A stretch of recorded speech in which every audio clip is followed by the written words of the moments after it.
എല്ലാവർക്കും നമസ്കാരം. ഞാൻ നിങ്ങളുടെ സ്വന്തം ഡാനി. നമ്മൾ ഇന്നൊരു യാത്ര പോവാണ് ബാംഗ്ലൂരിൽ നിന്ന് ട്രിവാൻഡ്രത്തേക്ക്. ബാംഗ്ലൂരിൽ നിന്ന് എറണാകുളത്തേക്ക് ബസ്സിനാണ് നമ്മൾ പോകുന്നത്. ഇതിപ്പോൾ ഊബർ പിടിച്ചേക്കുക ബസ് സ്റ്റോപ്പ് വരെ പോകാനായിട്ട്.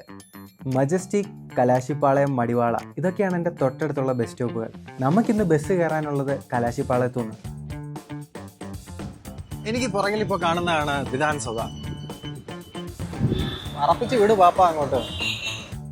എത്ര പറപ്പിച്ചാലും 5 മിനിറ്റ് പോലും കാണില്ല ആ പറപ്പീരിൻ്റെ ദൈർഘ്യം. കാരണം ആ സമയത്ത് നമുക്ക് കാണാൻ സാധിക്കും ബാംഗ്ലൂരിലെ 1.5 ട്രാഫിക്.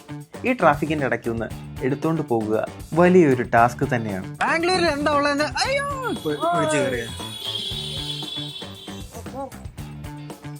ഇതുവഴിയാണോ വിളിക്കുന്നത്? ഇവന്മാർക്കൊന്നും ഒരു വിവരമില്ല. ഇപ്പൊ വണ്ടിയുടെ പോയത്. ഇപ്പൊ ഞാൻ പറഞ്ഞു വന്നത് ബാംഗ്ലൂരിൽ എന്താ ഉള്ളതെന്ന് എല്ലാവരും ചോദിക്കും. ബാംഗ്ലൂരിൽ ഈ ട്രാഫിക്കാണ് മെയിൻ ആയിട്ടുള്ളത്. ഒരു ശരാശരി മനുഷ്യന്റെ ജീവിതം പകുതിയും ഈ ട്രാഫിക്കിൽ തന്നെ ഇല്ലാതായി പോവുകയാണ്. എന്ത് ചെയ്യാം, വേറെ വഴിയില്ലല്ലോ, ജീവിക്കണ്ടേ.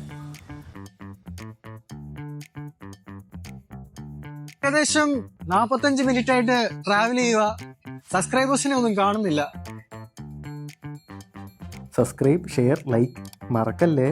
അങ്ങനെ നമ്മുടെ സ്റ്റോപ്പ് എത്താറായിരിക്കുന്നു. ബസ് വരേണ്ട സമയവും ആയിട്ടുണ്ട്. 4:10 ബസ്. അങ്ങനെ കറക്റ്റ് സമയത്ത് എത്തി. പുള്ളിക്കിരിക്കട്ടെ 5 സ്റ്റാർ. ചേട്ടൻ ഒരു കില്ലാടി തന്നെ. കറക്റ്റ് സമയത്ത് തന്നെ എത്തിച്ചിട്ടുണ്ട് ഈ ട്രാഫിക്കിന്റെ ഇടയ്ക്കിലാണെങ്കിലും.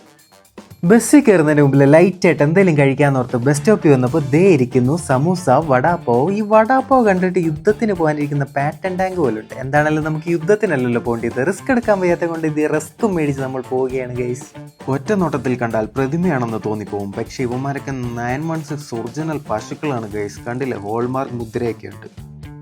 അങ്ങനെ നമ്മുടെ ബസ് എത്തിയിരിക്കുകയാണ്. ഓടിപ്പിടിച്ച് വരേണ്ട ആവശ്യമൊന്നുമില്ലായിരുന്നു. ബസ് 10-15 മിനിറ്റ് ലേറ്റ് ആയിട്ടാണ് വന്നത്.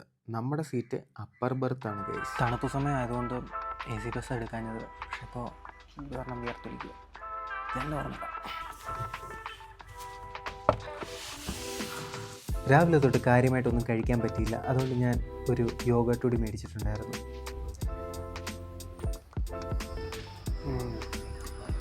അങ്ങനെ ഹോട്ടലിൽ ഫുഡ് കഴിക്കാൻ നിർത്തി. ചരവണ ഭവനിലാണ് വെജ് ആയിരിക്കും. വാ. അങ്ങനെ വളരെ നേരത്തെ കാത്തിരിപ്പിന് ശേഷം ദേ എത്തിയിരിക്കുന്നു നമ്മുടെ മസാല ദോശ. സാധാരണ ഇതുപോലെ ബസ് ട്രാവൽ ചെയ്യുമ്പോൾ നേരിടുന്ന ഒരു പ്രശ്നം, ഏതെങ്കിലും തൊലിഞ്ഞ ഹോട്ടലിൽ കൊണ്ട് നിർത്തും, അവിടുത്തെ ഫുഡ് കൊള്ളത്തില്ലായിരിക്കും. പക്ഷേ ഇവിടുത്തെ ദോശ അടിപൊളിയാണ്. അതുകൊണ്ട് തന്നെ ഒരു ചായയും പറഞ്ഞു. അടിപൊളിയായിരുന്നു. ഹോട്ടലും കൊള്ളാം, ഫുഡും കൊള്ളാം, സൂപ്പർ. അങ്ങനെ നമ്മൾ ഫുഡ് കഴിച്ച് കഴിഞ്ഞു. ഫുഡൊക്കെ കൊള്ളാം. മസാല ദോശ എനിക്ക് ഫേവറേറ്റ് ആണ്. ഇനിയിപ്പോൾ നമ്മൾ കുറച്ച് നേരം കിടന്ന് ഉറങ്ങുന്നു.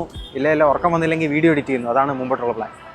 അങ്ങനെ ഗൈസ്, ഇതുവരെയുള്ള വീഡിയോ എഡിറ്റിങ്ങും പരിപാടികളെല്ലാം കഴിഞ്ഞ് കിടന്നുറങ്ങാൻ പോവാം. ബാക്കി നാളെ രാവിലെ. ബൈ. അങ്ങനെ 4:15 ബസ് എറണാകുളം എത്തിയിരിക്കുന്നു. അങ്ങനെ ബസ് ഇറങ്ങി പതുക്കെ വൈറ്റ് ലാബിലേക്ക് നടന്നു. ഒരു കാപ്പി കുടിക്കാനായിട്ട് ഇവിടെ അഡിയോസ് അമീഗോസിൻ്റെ ഷൂട്ടിംഗ് നടന്ന കഫേ കയറി ഒരു സമൂസയും സുലൈമാനിയും കുടിച്ചു.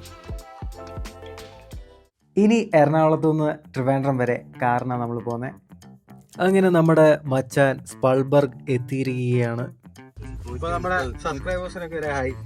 എത്ര സബ്സ്ക്രൈബേഴ്സ്? 175 പേർക്ക് ഹായ്. അങ്ങനെ തിരുവനന്തപുരം ലക്ഷ്യമാക്കി നമ്മൾ പൊക്കോണ്ടിരിക്കുകയാണ്. രാവിലെ കാപ്പി മാത്രമേ കുടിച്ചിട്ടുള്ളൂ. ഭക്ഷണമൊന്നും കഴിക്കാത്തത് കൊണ്ട് നല്ല വിശപ്പും പരവേശവും. ഇനി ഏതെങ്കിലും ഒരു ഹോട്ടലിൽ നിർത്തി നല്ല ഭക്ഷണം കഴിക്കണം. ഹായ് ഗൈസ്, അപ്പോൾ നമ്മളാണെങ്കിൽ ഗ്രീൻ ലീഫ് റെസ്റ്റോറൻറ്റ് കോട്ടയത്തിൽ വന്നിരിക്കുകയാണ് ഫുഡ് കഴിക്കാനായിട്ട്. ഫുഡ് കഴിക്കാം.